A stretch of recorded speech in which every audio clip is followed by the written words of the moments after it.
বিমানে ভ্রমণের সময় স্মার্টফোন বা ল্যাপটপকে ফ্লাইট মোডে রাখতে বলা হয়। তবে এই ফ্লাইট মোড কেন ব্যবহার করতে হয় তা অনেকেরই অজানা। চলুন জেনে নেই বিস্তারিত।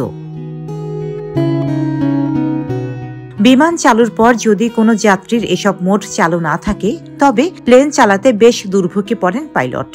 কারণ ফ্লাইটের সময় মোবাইল সংযোগ চালু রাখলে কিংবা ফ্লাইট মোড না দিলে মোবাইল সিগন্যাল বিমানের যোগাযোগ ব্যবস্থাকে বাধাগ্রস্ত করে। বিমান চালানোর সময় পাইলটদের সবসময় রাডার এবং কন্ট্রোল রুমের সঙ্গে যোগাযোগ করতে হয়, কিন্তু যাত্রীর ফোন চালু থাকলে পাইলটরা সেখান থেকে স্পষ্টভাবে নির্দেশনা পান না, বরং রেডিও ফ্রিকোয়েন্সিতে বাধা পায়।